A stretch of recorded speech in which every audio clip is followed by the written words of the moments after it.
Hema committee report പുറത്തു വന്നതിന് പിന്നാലെ മലയാള സിനിമയിൽ ആരോപണങ്ങളുടെ കുത്തൊഴുക്കാണ്. മലയാള സിനിമയിലെ ലോബിയും അവർക്ക് താല്പര്യമില്ലാത്തവരെ മാറ്റി നിർത്തുന്നതുമായുള്ള കണ്ടെത്തൽ ഏറെ ചർച്ചയായിട്ടുണ്ട്. ആദ്യ കാലഘട്ടത്തിൽ തിലകനിൽ നിന്നൊക്കെ തുടങ്ങിയെങ്കിലും ഇപ്പോഴത് ജയസൂര്യയും രമ്യ നമ്പീഷിനും അടക്കമുള്ള യുവതാരങ്ങളിലേക്കും വഴിമാറിയിരിക്കുകയാണ്.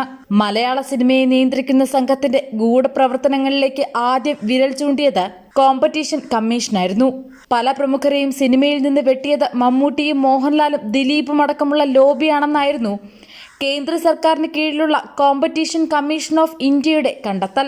സംവിധായകൻ വിനയന്റെ കേസിലാണ് കമ്മീഷൻ മലയാള സിനിമയിലെ അപ്രഖ്യാപിത വിലക്കിന്റെ ആസൂത്രിത നീക്കങ്ങൾ തുറന്നുകാട്ടിയത്. ഹേമ കമ്മിറ്റി റിപ്പോർട്ടിലെ പവർ ഗ്രൂപ്പ് പരാമർശത്തോടെ കമ്മീഷൻ വിധി വീണ്ടും ചർച്ചയാവുകയാണ്. സംവിധായകൻ വിനയനുമേൽ സിനിമാ സംഘടനകൾ ഏർപ്പെടുത്തിയ വിലക്ക് നീക്കിക്കൊണ്ട് കോമ്പറ്റീഷൻ കമ്മീഷൻ ഓഫ് ഇന്ത്യയുടെ വിധി വന്നത് 2017 ഈ വിധി പകർപ്പിലാണ് മലയാള സിനിമയെ നിയന്ത്രിക്കുന്ന ലോബിയെക്കുറിച്ച് പേരെടുത്ത് പരാമർശമുള്ളത്. പുതിയ അഭിനേതാക്കളെ വെച്ച് കുറഞ്ഞ ബജറ്റിൽ സിനിമ ചെയ്യാൻ വേണ്ടി വിനയൻ സിനിമാ ഫോറം എന്ന സംഘടന തുടങ്ങി. അതിനെ മമ്മൂട്ടിയും മോഹൻലാലും ദിലീപും ചേർന്ന് തകർത്തു. വിനയന്റെ സിനിമകളിൽ നിന്ന് പല നിർമ്മാതാക്കളും പിന്മാറാൻ കാരണം സംവിധായകന്മാരായ ബി ഉണ്ണികൃഷ്ണനും സിബി മലയിലും അമ്മ ഭാരവാഹിയായ ഇടവേള ബാബുവും ചെലുത്തിയ സമ്മർദ്ദം കാരണമാണ്.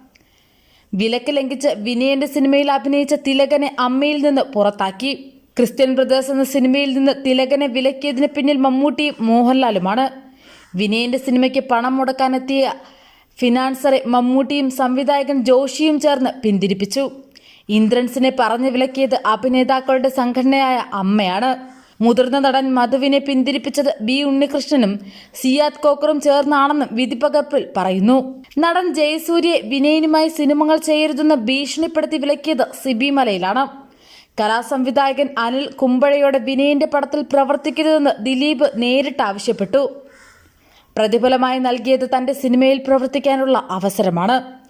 തനിക്കെതിരെ വിനയൻ സംസാരിച്ചതോടെ മാക്ട എന്ന സംഘടന ദിലീപ് തകർത്തെന്നും ഇതിന് അമ്മ കൂട്ടുനിന്നെന്നും കമ്മീഷൻ കണ്ടെത്തി. മാക്ടയുടെ തകർച്ചയ്ക്കും ഫെഫ്കയുടെ ഉദയത്തിനും പിന്നിൽ പവർ ഗ്രൂപ്പിലെ ഒരു നടനാണെന്ന് ഹേമ കമ്മിറ്റി റിപ്പോർട്ടിലും പരാമർശമുണ്ടായിരുന്നു.